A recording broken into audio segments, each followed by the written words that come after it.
Hi guys, it's Miss Sandal and I'm going to explain your graphing assignment to you and where to find it. So go into your Unit 2 folder, Lesson 5, Day 3,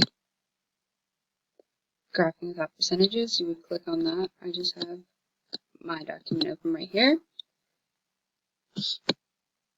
So please look carefully at the data tables below.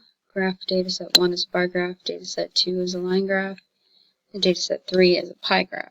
Carefully explain how the data and the graph are related. Why are graphs and tables important? Do we need both? And how are they similar?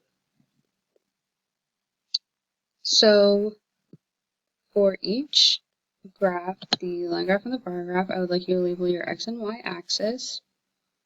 Don't forget your your integer labels over here, and the title of your graph.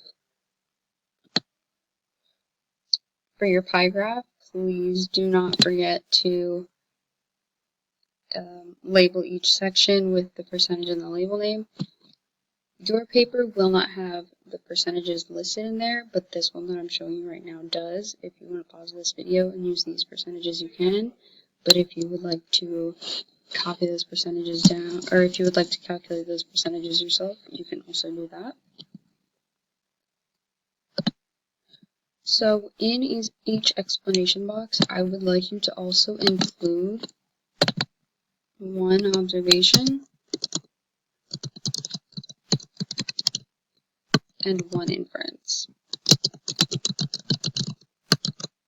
So remember, an observation would be made based on the data. So for an example, you could say that Chick-fil-A has the most votes.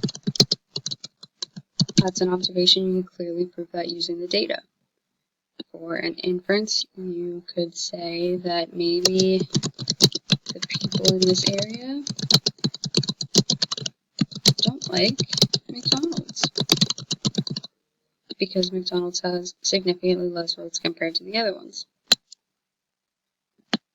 You cannot use my examples, but I would like you to do one observation and one inference. If you have any questions, please feel free to send me an email or a Schoology message and I'll help you out.